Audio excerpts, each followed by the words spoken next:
ಶುಭೋದಯ ಸ್ನೇಹಿತರೆ, welcome to tiffin box. ನಾನಿವತ್ತು ಟಿಫನ್ ಬಾಕ್ಸಲ್ಲಿ ವೆಜಿಟೇಬಲ್ಸ್ ಎಲ್ಲ ಯೂಸ್ ಮಾಡಿಕೊಂಡು ಶಾವಿಗೆ ಉಪ್ಪಿಟ್ಟು ಮಾಡೋದು ಹೇಗೆ ಅಂತ ತೋರಿಸ್ತಾ ಇದ್ದೀನಿ.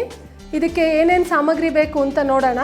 ಜೀರಿಗೆ, ಸಾಸಿವೆ, ಅರಿಶಿನ, ಕಡಲೆಬೇಳೆ, ಉದ್ದಿನಬೇಳೆ, ಕೊತ್ತಂಬರಿ ಸೊಪ್ಪು, ಕಾಯಿ ತುರಿ, ನಿಂಬೆ ರಸ, ಖಾರದ ಪುಡಿ ಎಲ್ಲ ಇದು ಡ್ರೈ ಮಸಾಲ ಯೂಸ್ ಮಾಡ್ಕೊಂಡಿರೋದು. ಬೇಯಿಸಿರೋ ಅಂಥ ಬೀನ್ಸು, ಕ್ಯಾರೆಟು, ಬಟಾಣಿ, ಉಪ್ಪು, ಎಣ್ಣೆ, ಆಮೇಲೆ ಶಾವಿಗೆ. ಒಂದು 2-3 ಚಮಚ ಎಣ್ಣೆ ಹಾಕೋತಾ ಇದ್ದೀನಿ. ಅರ್ಧ ಚಮಚ ಸಾಸಿವೆ ಹಾಕ್ಕೊಳ್ಳೋಣ. ಅರ್ಧ ಚಮಚ ಜೀರಿಗೆ ಹಾಕ್ಕೊಳ್ಳೋಣ. ನಂತರ ಇವಾಗ ಇದಕ್ಕೆ ಅರ್ಧ ಚಮಚ ಅರಿಶಿನ, ಆಮೇಲೆ 1 ಚಮಚ ಕಡಲೆಬೇಳೆ, ಉದ್ದಿನಬೇಳೆ ಹಾಕೋತಾ ಇದ್ದೀನಿ. ಈಗ ಇದು ಗೋಲ್ಡನ್ ಬ್ರೌನ್ ಆಗಿದೆ. ಈ ಹಂತದಲ್ಲಿ ಇವಾಗ ನಾವು ಬೀನ್ಸು, ಕ್ಯಾರೆಟು ಮತ್ತು ಹಸಿ ಬಟಾಣಿ ತೊಗೊಂಡಿದ್ದೀನಿ, ಹಾಕ್ತಾ ಇದ್ದೀನಿ ಇದನ್ನು.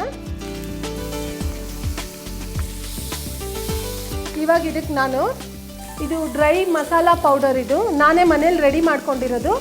ಇದಕ್ಕೆ ಚಕ್ಕೆ, ಲವಂಗ, ಕಾಳು ಮೆಣಸು, ಜೀರಿಗೆ, ಧನಿಯಾ ಎಲ್ಲ ಲೈಟಾಗಿ ಹುರ್ಕೊಂಡು ಇದು ಪುಡಿ ಮಾಡ್ಕೋಬೇಕು. ಈಗ ಇದನ್ನು 1 ಚಮಚ ಹಾಕ್ತಾ ಇದ್ದೀನಿ. ಮತ್ತು ರುಚಿಗೆ ತಕ್ಕಷ್ಟು ಉಪ್ಪು ಹಾಕೋತಾ ಇದ್ದೀನಿ.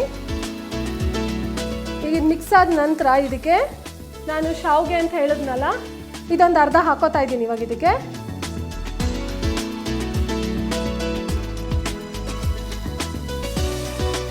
ಈ ಹಂತದಲ್ಲಿ ನಾನು ಇವಾಗ ಇದಕ್ಕೆ ಕಾಯಿ ತುರಿ ಹಾಕ್ತಾ ಇದ್ದೀನಿ. ಒಂದು ಸ್ವಲ್ಪ ಕೊತ್ತಂಬರಿ ಸೊಪ್ಪು ಹಾಕ್ತಾ ಇದ್ದೀನಿ. ಈಗ ಇದು ರೆಡಿಯಾಗಿದೆ ವೀಕ್ಷಕರೇ. ಸರ್ವಿಂಗ್ ಬೌಲ್ಗೆ ಹಾಕೊಂಡ್ಬಿಡೋಣ.